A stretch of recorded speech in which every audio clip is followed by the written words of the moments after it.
Are you recording on the TriCaster too? Yes. Okay, cool. All right then.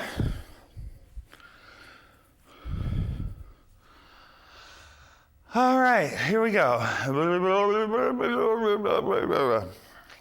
5, 4, 3. Well, hey, boys and girls, here I am, Spilly Chili, the host with the most, and it sure has been an exciting couple of weeks in politics, folks. I tell you, every day I turn on the news, there's something going on that's taking away our rights, and I think that's all I got to talk about today is how they're screwing us over while we sleep. So let's just get right down to it, huh? Big news, Obama meets the president of China. That's right, these two get together. You were talking to two largest world superpowers getting together to meet in down beautiful Palm Springs, California. And I just wonder what these two guys had to talk about, huh? You think it might be the World Cup or maybe baseball or something like that? Well, you know, that's probably what it was, but I doubt it. And you know where these guys met? A place called Sunnyland. That's right, it's beautiful resort community. It was actually one of Richard Nixon's favorite places. But you know, the Chinese were a little bit scared to want to go there. You know, they heard about this Nixon guy and wiretapping and Watergate, and they're like, well, thank you for the offer, Mr. President, for letting us stay here, but I think we're going to go to Palm Springs and stay in one of the beautiful casinos. That's right, that way we can be safe and not have to worry about you guys. Well, you know, that's a pretty good excuse, but you know what they're there for? They're there to party and gamble and have fun. That's the whole reason they came here, folks. And you know what? I'll take my money and I'm going to bet it on red, because I have a feeling they're going to win in the long run.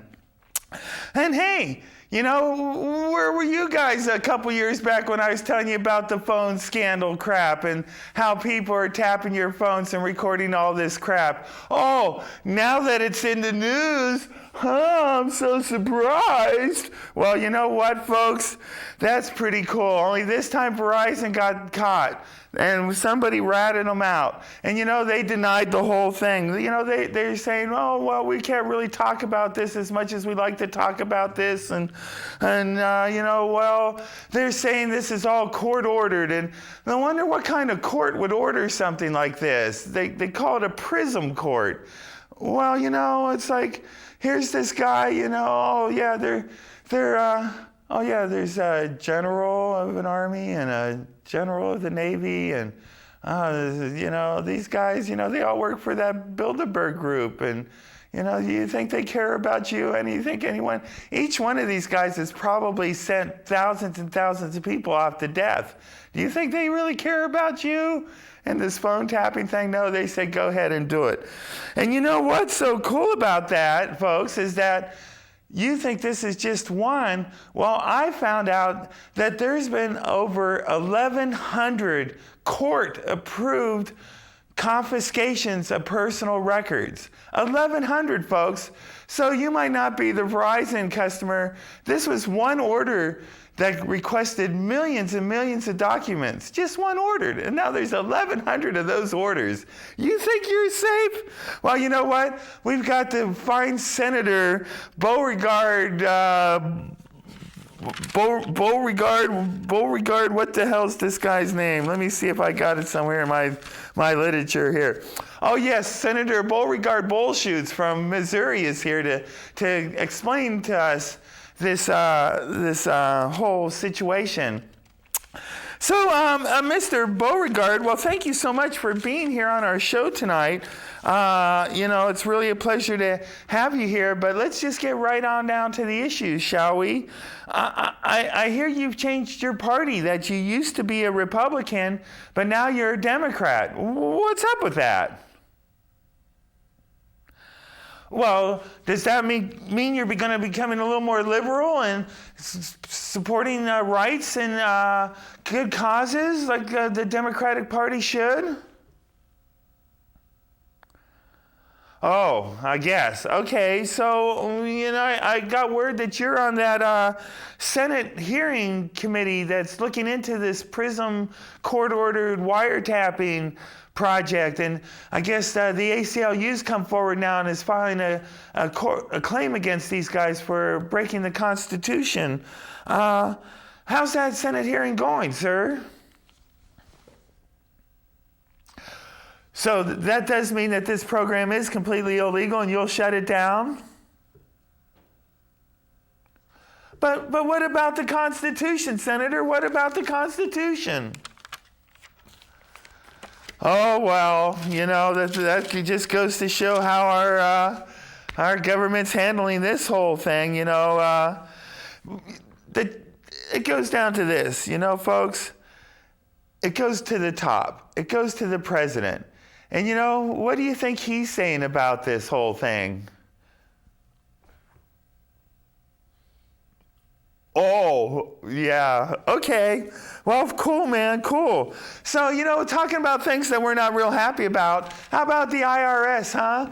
The IRS, I don't like these guys at all. They're crooks, they're pirates, they're scandals, they'll shut you down, they'll take everything you own. Even if you don't even have anything wrong and you just made an honest mistake, you're screwed.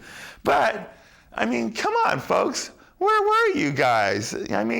Remember 4 years ago, 2 years ago when we were having this election stuff and there was trillions and trillions of dollars going into these Tea Party campaigns, and these people you never heard about are now putting ads on TV, just bad-mouthing everybody they could and how our government's a complete sham. Remember that? Come on, it was only a couple years ago.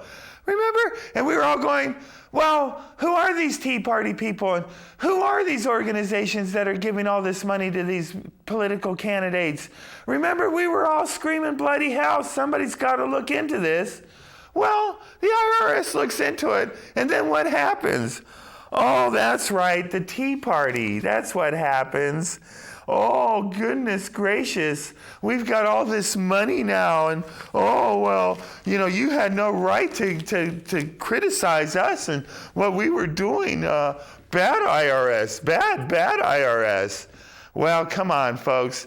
The Tea Party and all those guys, and they're just using this as a smokescreen, folks, that we're all worried about this IRS crap, and now all of a sudden we're all worried about this Verizon crap. And you know what? It's a big smokescreen, folks, while the real shit's hitting the fan.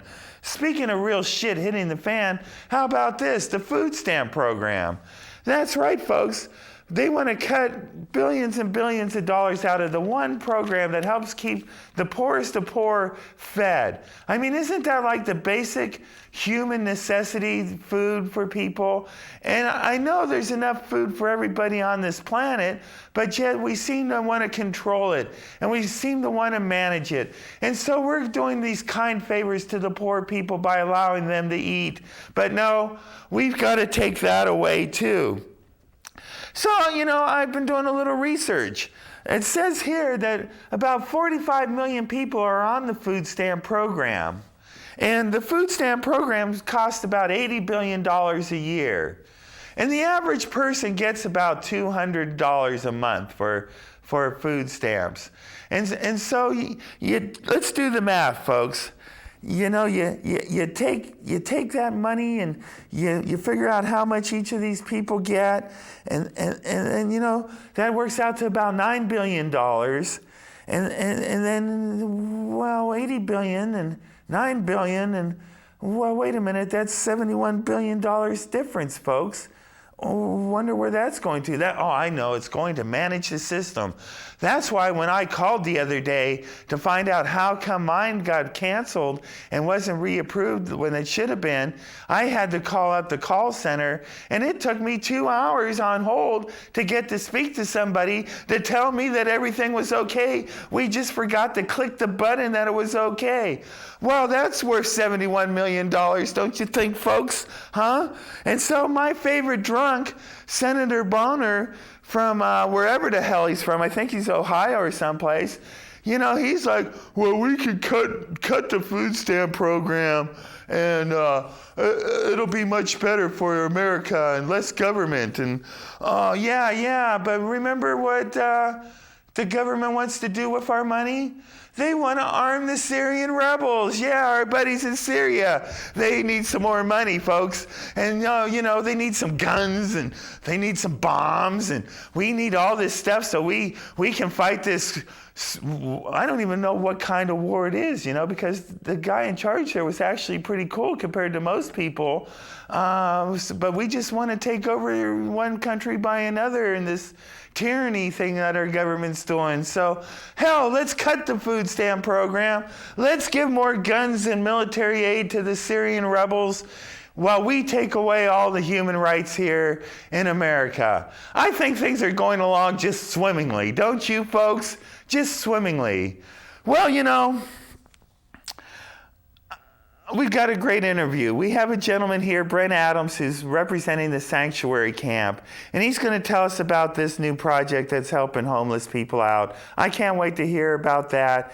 It should be really exciting. So let's go ahead and skip to that. And then I think Uncle Spunky's got something to say too. So stand by for Uncle Spunky after the interview, and then I'll be back to talk to you after that. Well, that brings us to a close of another exciting episode of Issues. And I'm sorry this wasn't as joyful and cheery as I would hope it to be, but I hope I brought a little bit of light to your life, and that when you go to sleep tonight, you'll stay awake and worry about what the government's doing to you as opposed to sleeping soundly. Because that's what happens to me, folks. When I do this research, it makes me cringe and I can't sleep. And that's why I'm here to stop it. And I'm going to do this little bit right now where you want to do something. I'm going to take a second and give you all the senators' pictures with their contact information. So here's Feinstein. Contact Feinstein. Here's Boxer. Contact Boxer. Here's some of the local people. Call them too, But Feinstein, she's like way hip on this whole Verizon scam. She's like, her husband's part of the whole military regime. And, I don't know how many years I told you not to vote for anymore, but she's the guy you got to complain to, or the girl you got to complain to. I don't know. It's all one big blur to me anymore. So, folks, good night. Thanks for watching, and I'll see you in a couple weeks. And don't forget the pledge drive, June 28th and 29th. It's going to be really cool. And also, SandraLeePresents.com has a new website. I don't know if you've had a chance to check that out yet, but you should do that right away. There's a bunch of shows. Anything that gets cut out of the TV version stays in for the YouTube version. So they're usually longer shows with more stuff and great information that you don't want to miss. So anyway, good night, folks. All right, so now... Okay. All right. Well, let's get to some local news, huh? How about our beautiful Bay Bridge project, folks? This is truly a remarkable project. It's truly stunning. It's big. It's beautiful. It's going to be the main artery for the San Francisco Bay Area for years to come. But, well, it might not be that many years, folks. I'm starting to get word that there's some problems going on.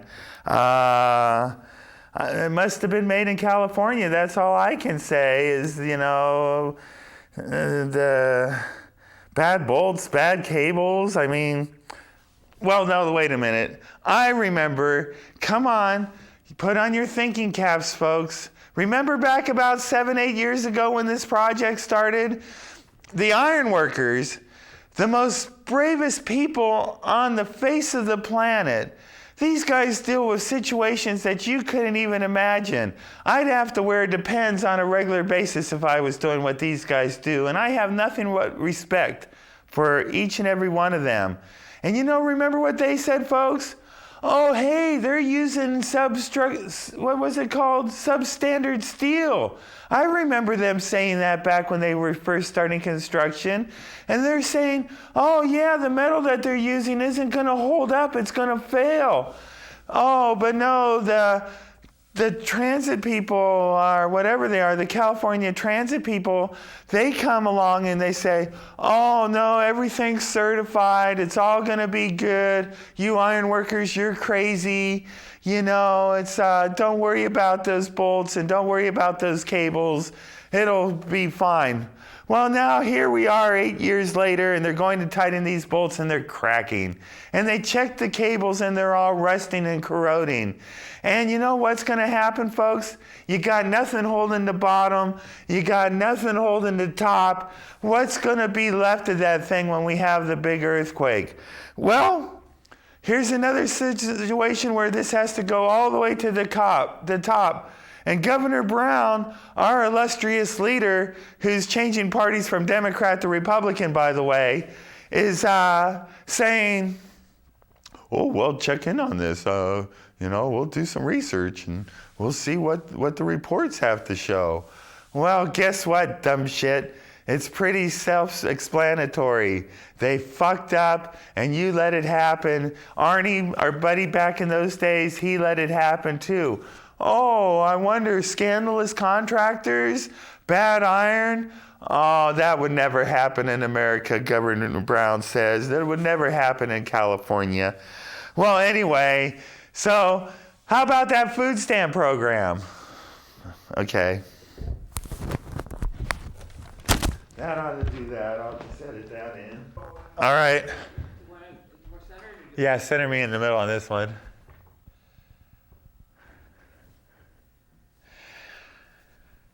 All right, checking 1, 2. Check. Can't drink with a mustache.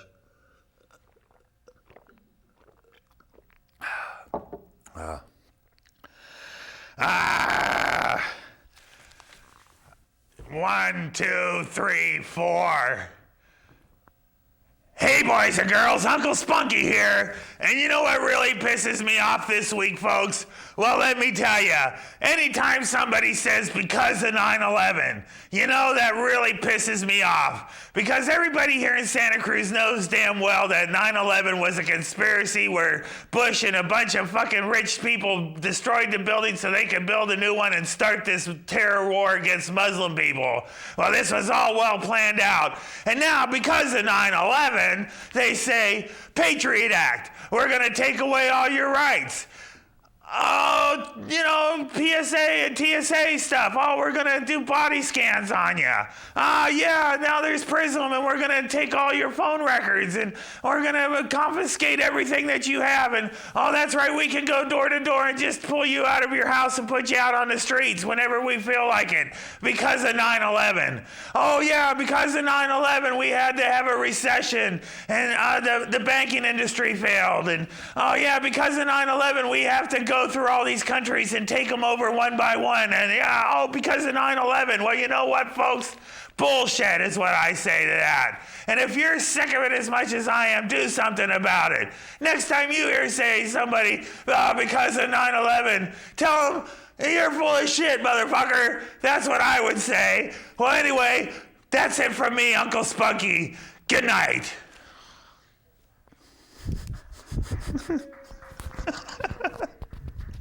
All right, I guess we should get it right for the interview. Hey, Bobby, can you bring out the other chair and tell Gail and... All right, here we are, boys. Let's do this. 5, 4, 3. Hey, boys and girls, here I am with... excuse me. Boys, girls. All right. 5, 4, 3. Well, hey, boys and girls, here I am in my favorite part of my show where I get to talk to incredibly cool people. And once again, tonight is no exception. Tonight I have Mr. Brent Adams here, who's starting up a new program called the Sanctuary Camp. Brent, thank you so much for being here. Thank you. Well, Brent, why don't you just take a second and tell the people a little bit about yourself? I've lived in Santa Cruz for about 20 years. I love Santa Cruz. I love it so much that I've been going through a lot of turmoil about the current conversation around homelessness. I want to start making documentary films. I made one about Occupy Santa Cruz, about 2 hours. divided up in 9 pieces on YouTube. And recently I heard that they're removing the bear spirit sculpture from the park next to the Natural History Museum. So I did a 7-minute documentary about that, kind of learning how to make documentaries. And I've been doing one about some of the lost history about Santa Cruz. There's a lot of different types of lost history. I've been doing the lost stories of certain pieces of property all the way back to the Ohlone to tell a story about private property rights. But more and more, this thing about homelessness kept slamming me in the face. And finally, I just decided to do some interviews with homeless people. And after that, the end of that day, I was like, that's it. I'm going to do something about homelessness. And Very nice, very nice. Now, have you ever been homeless yourself at any point? off and on, yeah. Okay, so you kind of know how hard that can be and the emotional stresses that can put somebody under. That's really important if you want to have this kind of discussion. I think there's so many people that talk about homelessness, but they don't really know the stresses and the ramifications and what you have to do just to get through a day when you're out on the streets. It's really an eye-opener, folks. So you're starting well, let's talk a little bit about that movie then, Occupy Santa Cruz. What ended up happening with that whole movement and how? Yeah. Well, locally it ended up with the takeover of a vacant bank building, and I'm facing charges for that. Oh, you're one of the 11. I'm one of the 11. All right. One of the final 4 now as we go. And if I play my cards well, I might win in the end. Perfect. Because we're getting down to it. But okay, well that's important. That's important. Is that something you're not allowed to talk about? I talk about some parts of it. I try to have fun with it, but it's really it is serious.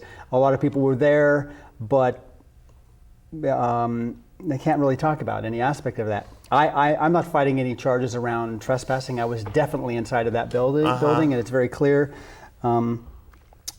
Concerning the Occupy. But you were there filming, right? Didn't you have a camera, or were you? What I did was I gave my friend the camera. I see. And I just supported the action that other people were doing. I see. And so I supported it really, really well. So well, in fact, that. And I'm an old activist, so I do my activism without a mask because I think it's important. But I kind of missed the point of that whole movement. That whole movement was about being anonymous and that we are the anonymous crowd and we can all do things and nobody gets in trouble. Well, I was just out there. I didn't get the memo about the masks. And so therefore I was an easy target. And then after that building takeover, then the police department bulldozed almost literally the camp. Right, that was over there in San Lorenzo Park. I've been out there a few times and talked to many people out there. And, you know, to me it seemed like, well, I was there at the beginning when it was a really good movement and it was nothing but with people with heart. And then just homeless people started showing up. And then the dredge of the homeless people started showing up, which kind of diluted the original movement, and that it was just starting to turn into a big campground. Well, the thing about that movement to start with is they made it an intention never to state clearly what the movement was about. Definitely about foreclosed homes and the bank, bank bailouts and not bailing out the people. But quite definitely, there was part of the movement is that there are homeless people all around while we have all these vacant buildings and vacant homes. And in this building that we took over, case in point, homeless people routinely, even to this day, sleep on the outside of that building, and yet it's protected by a real estate company. It's owned by Barry Swenson, and Wells Fargo leases it to this day, 4 years vacant, going on 5 years. So when you take the city commons and you start camping as activists, and you start collectivizing, food that comes quite quickly. Homeless people show up, and they were already pre-existing in that park. Right. We came into their area and started cooking food, and they would line up, hey, we're activists too. So that was the first month conversation about what about the homeless? Should they be eating activist food? And I think that was something that we really should have really gotten clear about, like, let's do a really good job. Here we have a homeless camp. Let's do the best job possible. And that's kind of like, so I have experience in watching how awesome it was for people, the benefits for, as you say, some of the worst elements of the homeless population actually had a safe place to be for a couple months. I know, wasn't that wonderful? And then other elements were, there were other really negative things that occurred too. That's right. Now, so I take it now with Sanctuary Camp, you're going to try to take some of the best things that happen and try this type of thing again. Well, tell me a little bit about what your plans are. It's right. So there are these benefits when homeless people finally get a safe place to be for a while. And it takes a few weeks for them to finally rest because they've been out there with their stuff and catching the scorn of the population. It takes more than a few weeks. I was in shock for a good month or so before I finally realized I'm still alive. Yeah. Things are okay. I'm going to make it. So it's definitely, everybody handles it differently, of course. But I mean, a couple weeks is mild. But the cool thing is then that they get to also share the community. Normally they're, imagine a person under a bush here and a person in a tent in a ravine and doorways and behind dumpsters even, right? So when they finally get together, I don't have to that imagine community, that community starts to form, and people start helping each other. So I saw some really beautiful things occur. Right, so did I. And so when in my life now, I'm like, man, we really missed the boat. We really find, we'll always be talking about that camp as this thing that happened, but how can we really use it as a touchstone for something that we can do and do it better? Right. So I went to Portland and I visited 2 different homeless camps there. This one called Right to Dream 2. They call it R2D2. It's right downtown underneath all those mega buildings, right? And it's on a vacant piece of property. It's private property, and they've created this wall of doors. It's like an art wall. And it's not a camp as much as a safe sleep zone. They have 3 shifts of 8 hours. So instead of sleeping downtown, in the gutter, people can come in there and sleep and then go back into the community. Now, how much room do they have? Is there enough room? And what about facilities? It's an acre and a half. So that's a good chunk of land. So what they do, they've said in a year and a half, they've served over 1,300 people. Okay. And that means people can come and lay down. They don't have tents. They have big tarped areas. And so you get these spots. They have porta potties, dumpsters. They do have food, but they don't do showers there. They just do the lowest common denominator, which is a safe place to sleep. Which is the most important thing in anybody's sanity. Yeah. And then on the outskirts of town is Dignity Village, and that's exactly the opposite.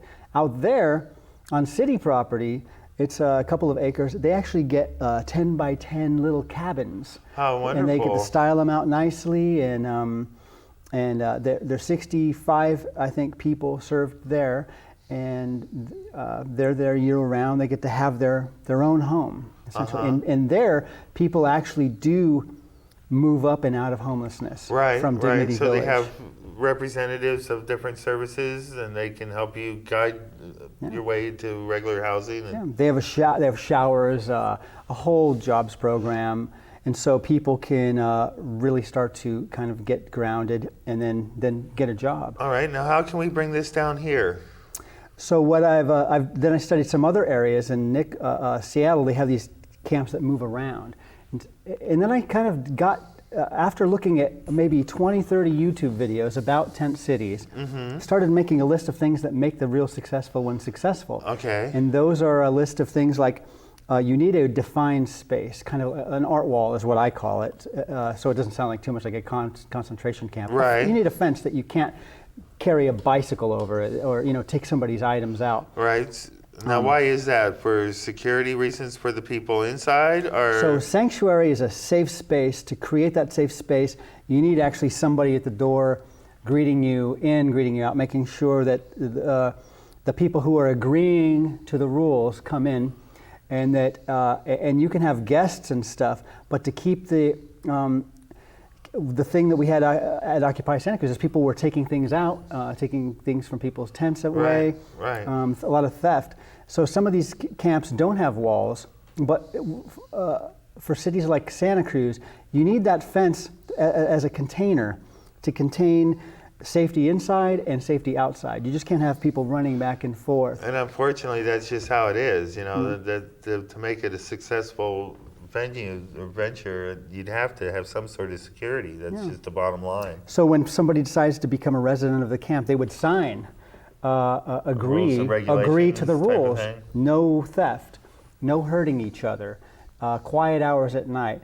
Maybe one of the rules would be 10 hours of service to the camp. But the most important one, of course, is no drugs and alcohol within the camp. Other times you see camps wording it differently, like no drug dependency issues in the camp. So that's their home. Maybe they should be able to crack a beer, but That's a tough one, you know, because why are most of these people homeless? Because they have drug and alcohol problems and they don't have a safe place. I would like to say some of the people are. Yeah. There's a whole bunch of some people have trauma in their lives and they're not doing drugs. Some That's people true. have mental illnesses and they may or may not be doing drugs. Like myself, I would actually spend too much time at a festival like Burning Man and not get back to work in time and lose my apartment because I'd be so hand to mouth. And then, but I would actually do that on purpose and go, well, I guess I'll be camping in the woods for a couple months. All right, so for me that was great. Just put my stuff in storage, save some money, get another apartment, get another job. I did that on a regular basis over the course of 25 years. Right. Happened right, maybe 5 times in the course of 25 right. years. I live in the woods right now. Yeah. And it's like there's a Shakespeare play, Richard VI or something, where he's got to go, he and his men have to go hide in the woods. How terrible it is because they live in the castles, right? And then what they discover in the woods is, hey, it's pretty nice out here. The birds are chirping. Yeah, it is. But, you know, we still have issues up there. You know, you just can't get away from, you know, greed and corruption, even in the woods. We got neighbors that are trying to impose on our property to get to our water and stuff. So, you know, it doesn't matter where you are. There's always somebody trying to get over on you. We're going to have to go to court in the next couple of days to deal with this up there, too. You know, 80 acres, folks. Oh, so you're not camping? Well, I'm camping, but and there's other people that are trying to encroach on our land just because we have the water and their land doesn't. And there's, I see, right. And, you know, it's just ridiculous. It's a long story, folks, and I won't get into it today. So now, Sanctuary Camp, where are you with this project? Is there a location yet here? Do we have a structure of people that want to kind of take charge of this and organize the donations and everything? Yeah, we're moving along. It's only been 2 months, really. 2.5 months. Oh, no, I'm sorry. It's about 3.5 months since we first had that spark. Spent almost 3 months making the documentary and doing the research for it. And people can go to YouTube and look, just put Santa Cruz Sanctuary Camp in the search field and it'll take you right to it. Perfect. Tons of data. Say that again. Look in the camera. Bobby, get one on. You can go to YouTube and search for Santa Cruz Sanctuary Camp and you'll find it quite easily. Great, great. It's a 17-minute documentary. It's packed with data. What we're at now is simply trying to make presentations to as many people, community groups, church groups, have conversations with Board of Supervisor people, City Council people. We have a weekly meeting at Resource Center for Nonviolence. It's every first and third Wednesday at 6 o'clock. We have a map room meeting every Tuesday. What are you guys doing in these meetings? What kind of stuff's getting done? First of all, since the campaign's really quite new, just getting rolling, it's to let people know, first of all, we make a quick presentation, all the things. We didn't go quite through it, but like what defines a sanctuary camp for the people that don't understand. What have we been doing in Santa Cruz to this point with homelessness, and how can we do it better? And how can we actually have something so awesome like they have in some other towns here? And how can, so the presentation is how can we show that all sectors of the community that it would benefit them, the business, the tourist, the residential, and the homeless community, even the police department, it would really benefit them. Oh, I agree. If they just had one place and everybody was safe and they didn't have to worry about everybody, it would just seem like it would be the perfect world, you know. Everybody's got a safe place and they're taken care of, even if it's bare minimum. Well, what can people do, Brent, to help you guys out right now? Come to these meetings. What do you need most? Money? So we're getting time? a letter of endorsement together, so people can sign on that. You'll want to. We have a Facebook page instead of a website. It's Santa Cruz Sanctuary on Facebook, so please like that.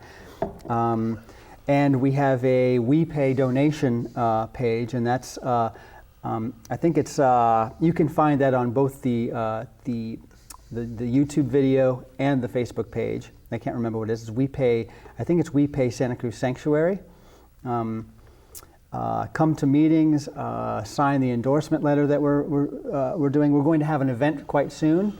So we're in the planning stages. Okay. We really would like to be invited to, if you have a neighborhood group, a political group, a church group, we'd like to make presentations there and make friends and really get some solidarity and get the community to understand how beneficial it could be. And then really quickly, I get that people are afraid of what they call the magnet effect.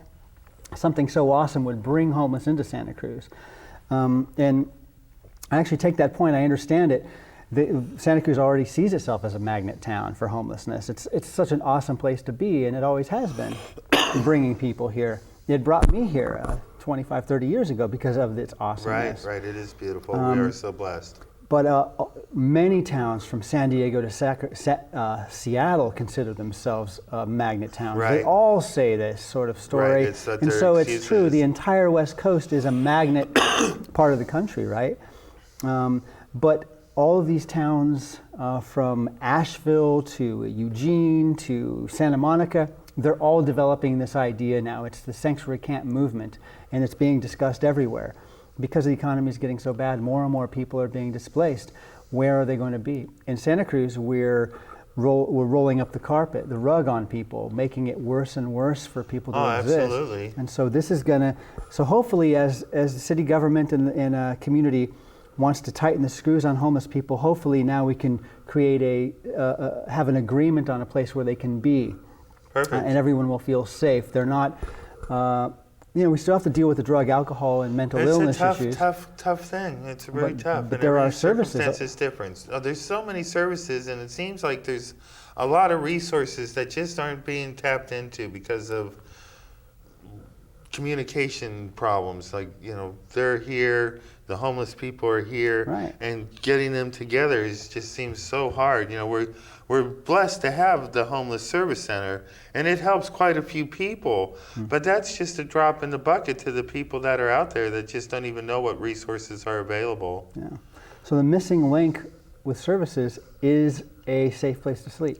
Imagine somebody who's trying to regulate their medication, and then their camp is destroyed by a police officer and you hear in the news, we keep finding these pharmaceuticals. Those are important medicines for people to stay balanced. I agree. It's not. So at a sanctuary camp, a person can really begin to regulate that. And that's one of the things I felt was so wrong about the Occupy thing, is that here we had a lot of people in need.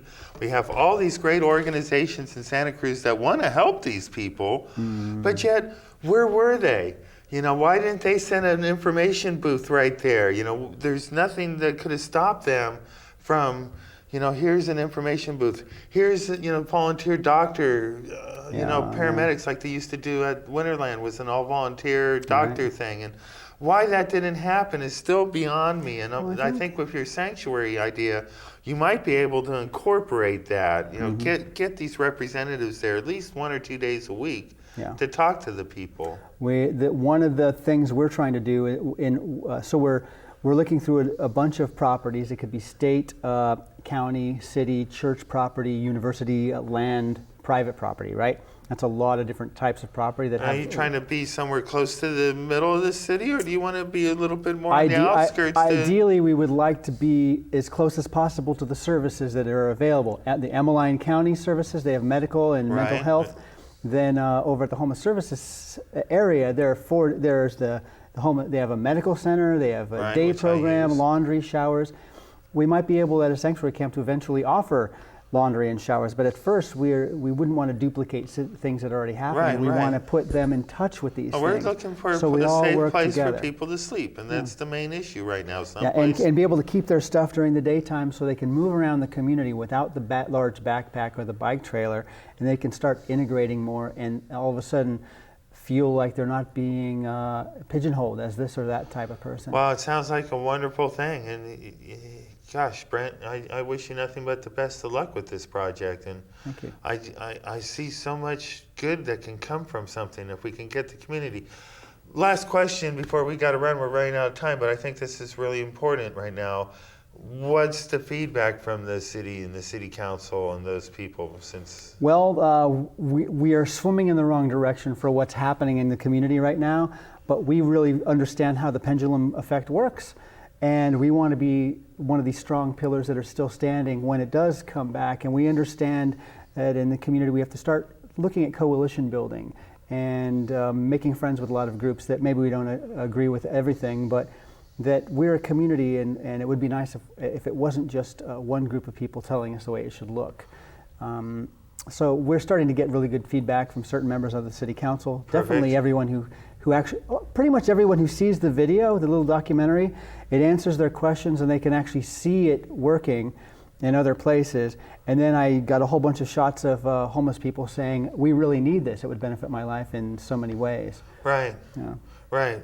Well, folks, it doesn't take much to take somebody that's on the edge of survival and give them a decent life. It doesn't take much, money-wise, hardly anything. All it really takes is understanding and compassion. And when you have the understanding and compassion of what these people are going through, then you can understand what their needs are. And then when you get that all put together, you can see that 90% of these people can be valuable citizens to the community. I don't know whether I'm valuable to you guys or not, but the homeless stuff has kept me going and letting me do this. And if you appreciate what I'm doing, then you help out the homeless people. Get involved with these type of organizations. By all means, go to YouTube and get this Santa Cruz Sanctuary Camp. Santa Cruz Sanctuary Camp, folks. Check that little video out. It's 17 minutes of your life, and you could save thousands and thousands of people in the process. Get involved. Church groups especially. You guys, you all want to help people. You do it on a regular basis. You have food programs that you have. There's locations and parking lots that are big and empty that you can put RVs in. I mean, it's really something so simple that doesn't cost a penny for you, but to share and be compassionate. And Sanctuary Camp, God bless you, Brent. I wish you nothing but success with this project for all the people that so desperately need it. And for you folks that want to get involved, God bless you too. Thanks, Brent. Thank you. All right, good luck with that. Thank you. All right, folks, well, let's get on to the show. We got Uncle Spunky to wrap this up. And then that might just do it. Anyway, thanks again, Brent. Thank you. All right, great. How'd that go?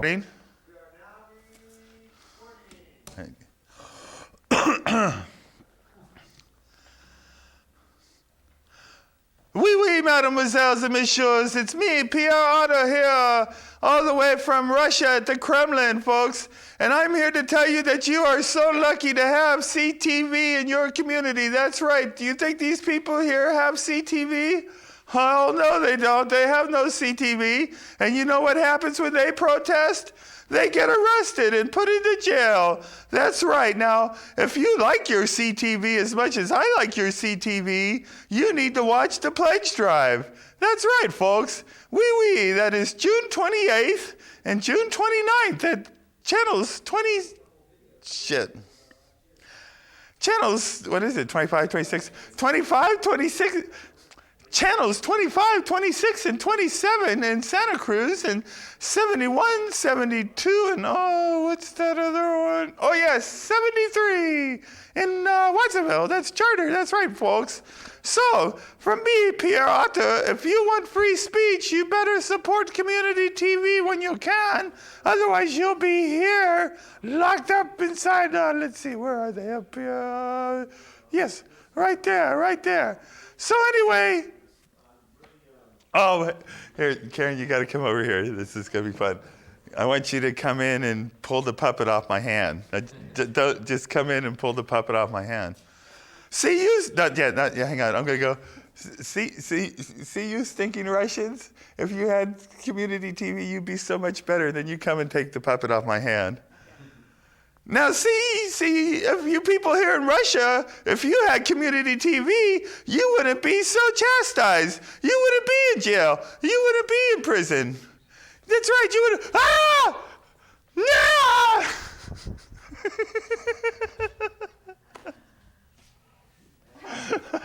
Oh, wait. No, come back. Not the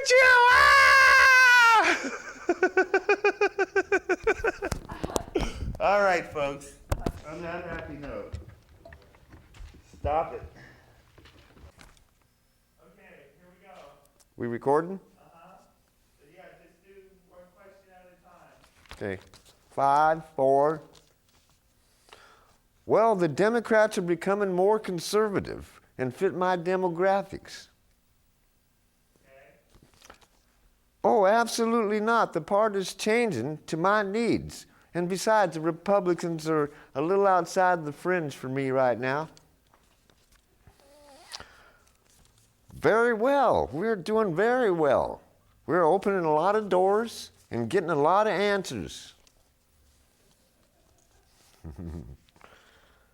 Oh, absolutely not. This is all court and Senate approved. We've been doing this for years, kid tested and mother approved. Oh, excuse me now, I have to go, thank you. What about this? So you know Marco Rubio, how that he has that famous sort of joke about maybe about a month ago or two, where he plunges for the water when he's on camera during the rebuttal to the State of the Union. We should do when he's gonna got one of the answers. I was going to do that. I completely forgot about that.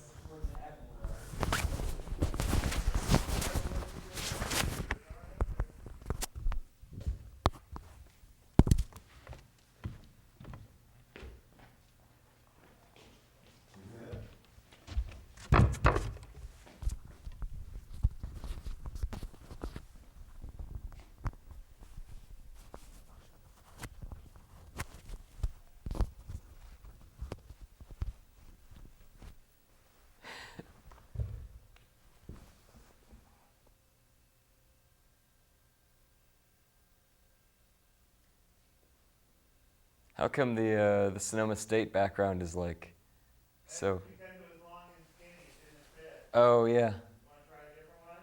Well, is there a way to just zoom in on it or? A whole lot of shit. Oh yeah. Yeah, sure. I mean, or we could just go no background even. No, I'll get one that works.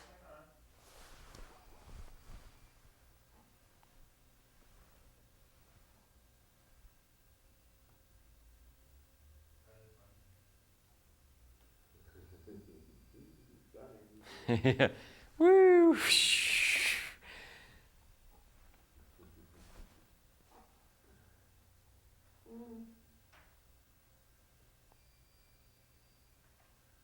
Not that. Yeah, sure. The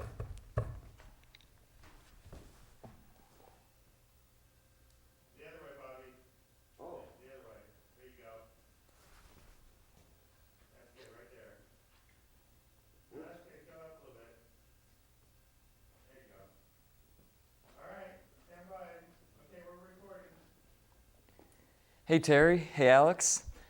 It's your nephew Alex speaking, and I just wanted to say thank you so much for the generous gift for graduation. It means a lot to me, and well, I miss you guys. I can't wait for the next family reunion. Thank you again. I will put the money towards something good. I will invest in some kind of derivatives or maybe just chips and beer. But whatever the case, thank you so much. And, well, oh, and by the way, I am here in the Community Television of Santa Cruz studio. It's great. I'm an intern here now. And, well, you know, hoping to make the best of everything. So thanks again for the gift, and hope to see you guys soon. Yeah, love We're you. now going to send you to Russia, you communist. Oh no! Oh God, not Russia! Oh, not Russia!